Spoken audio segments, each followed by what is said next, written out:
Soon, the Abbey monastic community will be entering Varsa, our annual winter retreat.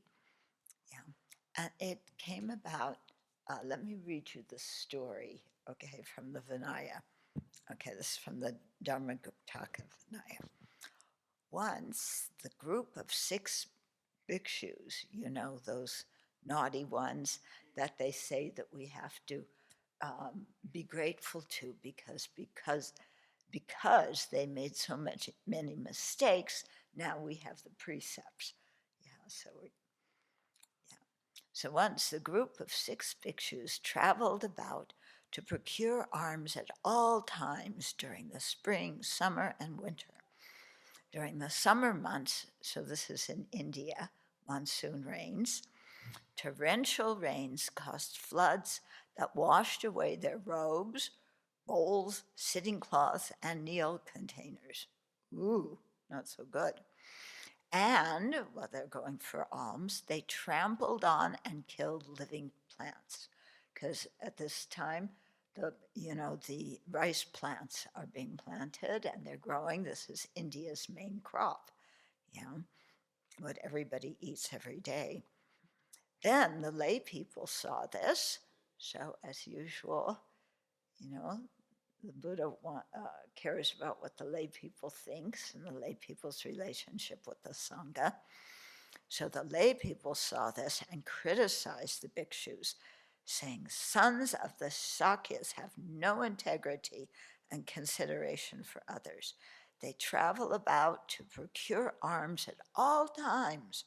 Water washes away their robes, bowls, sitting cloths, and meal containers, and they trample on and kill living plants."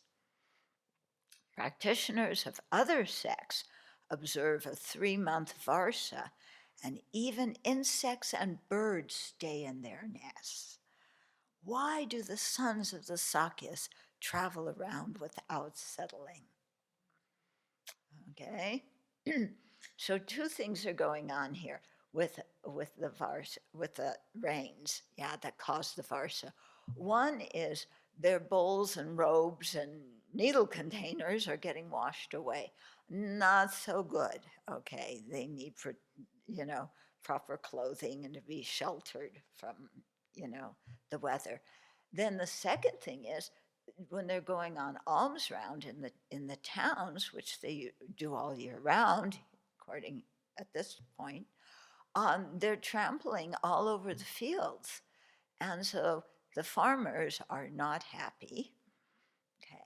Then third thing that's going on is the lay people look at it and compare them to the non-Buddhists and say, well, the non-Buddhists and even the birds and the insects, they don't go flying around and traveling around during the summer monsoon. So, what about the Buddhist Sangha? Why are they doing this? Okay, so that's how the idea of Varsa began. Okay, so the story continues. Then other bhikshus heard the lay people's criticism. Among them, there were those who delighted in learning the precepts and had integrity and consideration for others, and they reported this to the Buddha. After the Buddha reprimanded the group of 6 bhikshus, he told the bhikshus, "From now on, I allow the bhikshus to observe summer Varsa for 3 months." Okay, so that's the period when there's the rains retreat. That's why it's called rains retreat. Okay, now, okay.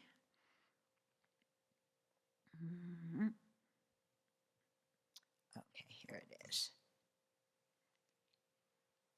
Okay, so a retreat during the 3 months of the Indian rainy season is the Varsa, and also in the depth of winter. So in Topara, an ancient region located in the triangle between the Pamir Mountains and the Hindu Kush Range and the river Amu Darya in the southern part of modern Uzbekistan and the northern part of Afghanistan, okay, which used to be, Buddhism used to prosper there, you know. Um, okay, so with those people, they're living in the snow, it's cold, they're in the mountains. Okay, so they did the retreat in the winter from the middle of the 12th lunar month to the middle of the 15th lunar month. So that's what we do. Yeah. And so we look on the calendar every year and we see when the 12th month, sorry, the 12th, wait a minute. Yeah, it should be the middle of the 10th. Yeah, 10th month. Yeah, here they counted it from the end of the end of the year. Yeah. So it would be the middle 10th, 11th. No, it'd be the middle of the ninth month. Yeah, to the middle of the 12th month. And then you also can do an earlier one or a later one. Yeah. So we do it in the winter because summer is our busy season. People are coming and going. We have lots of guests. That's our time for working in the forest. Winter, snows retreat. Yeah. Uh, we just stay here and, we don't go out very much. So it's a good time to do the retreat. So for us, it's not like we're trampling on crops, and that's why we have to stay. But it's the whole idea of having a quiet time and having the sangha together. In ancient times, they were all wandering during that time, and then for Varsa, they had to come and stay in one place together. Yeah, in larger groups of people. And typically, the lay people, the very wealthy lay people like Anathapindika, would offer buildings and so on. And then they would offer the food to feed the Sangha so that the Sangha wasn't going out so much on Pindapat.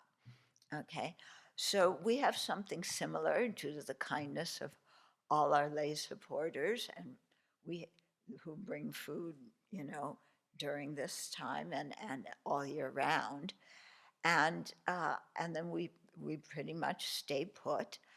Um, in the winter, we also do our annual winter meditation retreat. These are two separate events. Okay, Varsa is one thing, and our winter retreat is another. There's a lot of overlapping when they occur. Okay, but they're not the same, and the overlapping, they don't start on the same time, at the same date, they don't finish on the same date. Okay, but it works out really well for us to do our 3 month meditation time.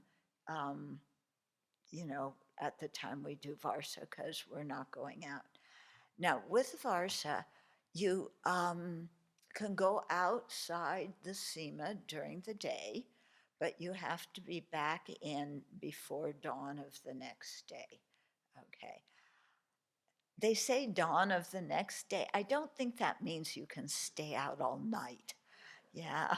Um, but basically, when it's time to go to bed, you're here and sleeping here.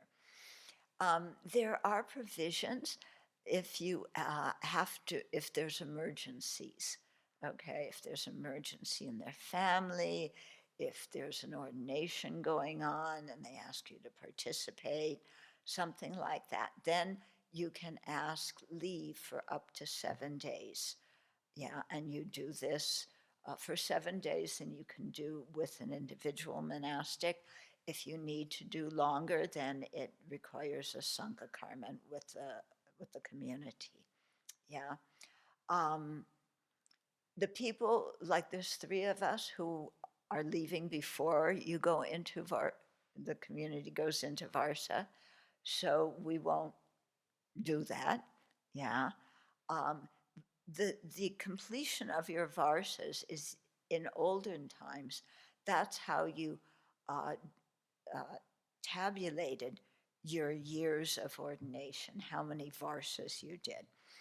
Yeah, we just count the years from when you were ordained because we use regular calendars.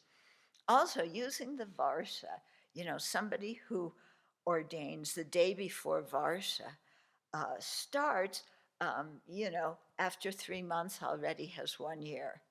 Yeah. Somebody who ordains the day after Varsa ends has to do 4 years. or, they can't count their 1 year of seniority for a whole other year. Okay. So it's just fairer to use a regular solar calendar and do that. Um, yeah. And we count, yeah, and that's how we count our ordination age from that. What else? Yeah. What's interesting, and I think this comes up in the Pavarana ceremony, which we do at the end. There was a time when the Buddhas saw the monks after, they did Varsa, and um, and asked them, how was it? And they said it was very nice, it was peaceful. And Buddha said, what did you do? And they said, we just kept silent. And Buddha said, what? You know, why did you keep silent like a bunch of sheep? Um, this is the time you're all together to discuss the Vinaya and discuss the Dharma. Okay. Now, how do you fit that together with our winter retreat and our that overlaps more or less with our Varsa, with the fact that we keep silent? Okay, well, the rest of the year we talk a lot, don't we? Okay, so by the end of the year, like this time every year, everybody is usually pretty exhausted. Am I right? Yeah. Are people tired? Oh, some of you are already asleep during the talk. Yes, you must be tired. So, yeah. So, for us, it's a time to be quiet. Yeah. We will have Vinaya class during this time. Yeah. And during the period when I'm away, you know, you will do similar to what we did in the Vinaya course that just ended, of taking the precepts, studying the stories, and then really unpacking like, okay, why was this precept made? What was the point of it? And sometimes the point is not so evident from the story. Yeah. And so to really learn more about the background, the context in which the origin story happened. Okay. So it will be a time to discuss the Vinaya once a week in the Vinaya session, but it's also our time to be silent. Yeah. Okay. Now, some people have a harder time keeping silence. Yeah. And sometimes that happens because you have a lot of work to do, because we still have to keep everything going at the monastery during our retreat time. Okay. So this year, well, first of all, as we do all years, no new projects. Okay. Repeat. Yeah, no new projects. So if a project has already been begun, like the annual report, you can finish it. But if it hasn't been started before Varsa, then yeah, then it waits until after our meditation retreat. Okay? And then if you need special times to do any of your work to keep the Abbey running, then, um, let the harmonizers know. And then those will be scheduled in the afternoon, and you just do the offering service at those times. In the morning, everybody's doing retreat. And in the afternoon, people should be doing as many sessions as you possibly can. you know, um, morning and evening retreat, undoubtedly. Everybody has to be there. Um, and actually, in general, morning and evening retreat, these are not things that we should make a habit of skipping, okay? Especially to do work, okay? What we have to do instead is not chat as much, okay? So if we don't chat as much, then things can be done finished in the offering service time. So this is in our general part of the schedule. During Varsa, you just do your offering service during, whether you need one period or two periods, that's it. Then your break times are also free. Yeah. In your break times, you can study. There's also a study period. Okay. So this is a time of the year really to go into the Dharma. And so I would like everybody to just make a form so I get it all in one piece of paper, not 20 something emails, um, of what you plan to study during the retreat, if there's particular topics or particular texts that you want to study, and also if there's any particular topics that you really want to go into uh, in the part of your retreat where you do Lamra meditation, to write that, okay? Because then this not only helps me know what everybody's doing, but it helps you figure out what you're going to do. Yeah, so you don't just, okay, we just, Venerable Sangye Kadro just put us in retreat and we're doing now what do I do? Yeah, well, the meditation retreats on White Tara. So unless you've requested to do some other practice, everybody's doing White Tara, which is really good because we should be doing on a daily basis, a very brief White Tara, um, because I assume everybody wants to live a long life in order to practice the Dharma.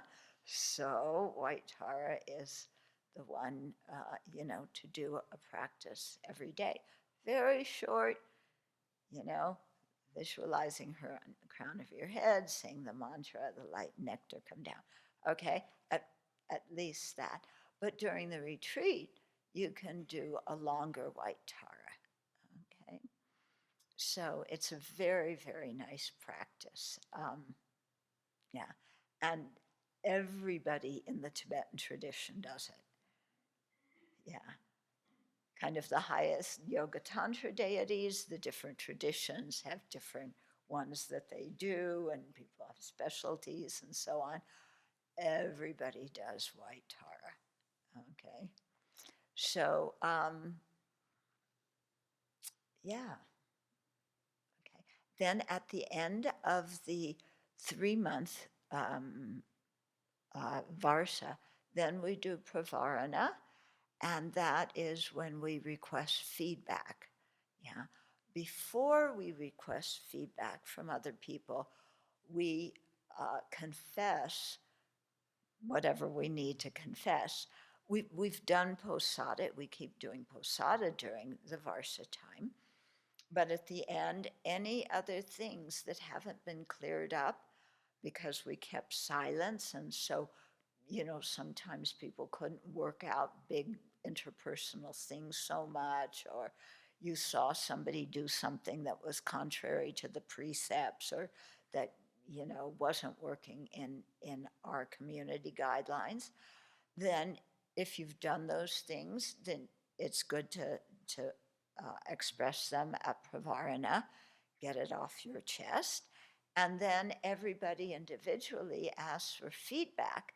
And so then, other people in the community give feedback if they've, have questions about things that individuals have done or haven't done, or precepts that have been transgressed but not confessed, or anything like that.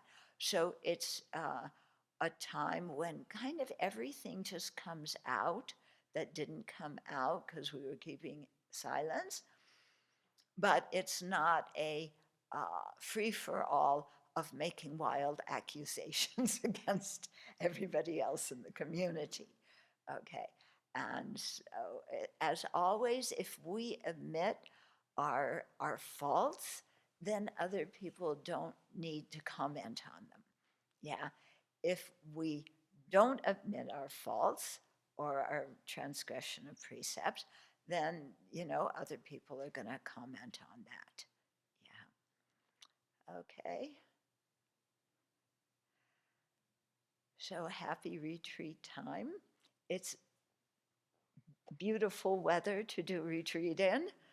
Yeah. And especially White Tara when it snows. You just imagine that, white taras are falling from the sky and absorbing into you. Yeah. It's, yeah. Okay.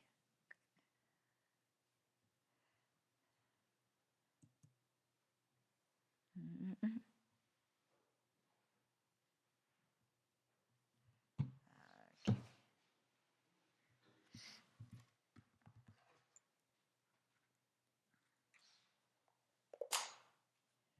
And tomorrow I'll talk a little bit about the 6 harmonies and keeping harmony in the community because this is really important during Varsa.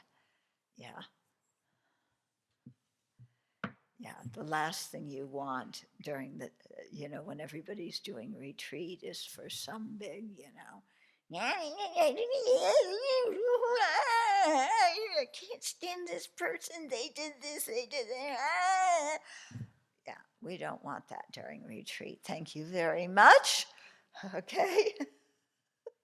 If you really have to blow off some energy, tell the turkeys. Yeah. If you bring some bread, they will gladly listen to everything you say.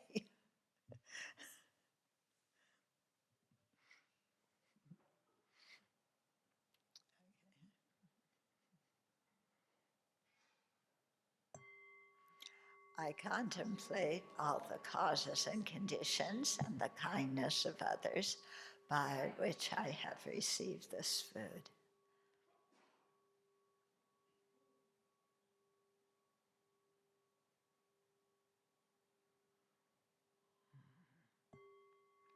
I contemplate my own practice, constantly trying to improve it.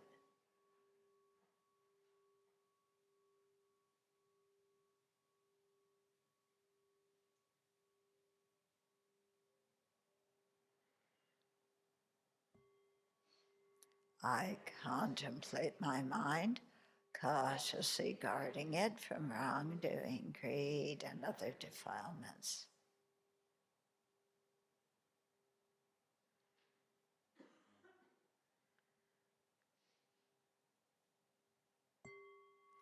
I contemplate this food, treating it as wondrous medicine to nourish my body.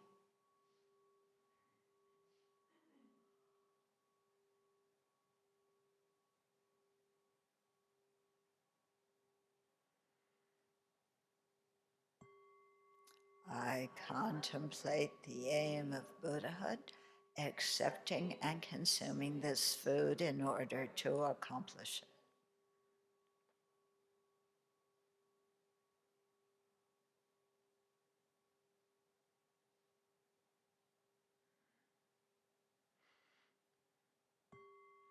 Om Ahung, Om Ahung, Om Ahung. Great compassionate protector, all-knowing teacher, field of merit and good qualities, vast as an ocean, to the Tathagata I bow, through purity freeing from attachment, through virtue freeing from the lower realms, unique supreme ultimate reality, to the Dharma that is peace I bow, having freed themselves, showing the path to freedom too, well established in the trainings, the holy field endowed with good qualities. To the Sangha I bow, to the Supreme Teacher, the precious Buddha, to the Supreme Refuge, the holy precious Dharma, to the Supreme Guide, the precious Sangha, to all the objects of refuge we make this offering. May we and all those around us never be separated from the triple gem in any of our lives. May we always have the opportunity to make offerings to them, and may we continuously receive their blessings and inspiration to progress along the path. By seeing this food as medicine, I will consume it without attachment or complaint, not to extinct my arrogant strength or good looks, but solely to sustain my life. And just to fill you in about the three of us who are leaving on Friday, we're going to Singapore, as we do every year, teaching, okay, for teaching purposes. What came up this year is the possibility, at the end of the Library of Wisdom and Compassion, there's something left undone. I had personally given His Holiness a copy of every volume up to volume 9, but not volume 10. So this will be the time to give him the volume 10. We'll also give him a copy of Geshe-la's book and the prison book. So make sure we have those. And so we'll go to India for about 9 or 10 days, something like that, flying into Bangalore, going to Hubli. It's in South India. So we'll be staying at Drepung. Yeah. And many of you remember when Geshe Yeshi came to teach here. So we emailed him and he'll find a place for us to stay. Okay. And he's now the abbot of Drepung Losaling.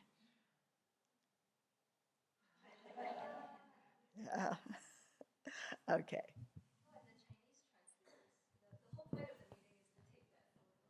Yeah, the whole point. Yeah, the whole point of going to India is to take that book and be able to give it to His Holiness, with my own hands.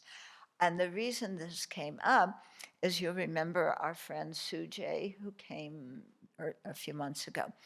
So he has organized for the 3 volumes, volumes 7, 8, and 9, that are about emptiness and dependent arising, to be translated into Chinese and published in Taiwan. All 10? That's what I just said. Oh, 7, also 10.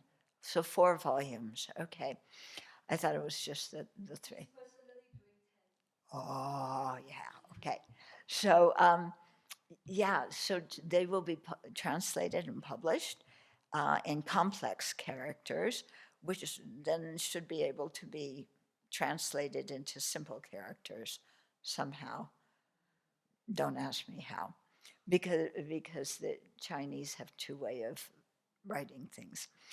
And so he has arranged for he and the other 2 translators to just like offer kata and be introduced to His Holiness.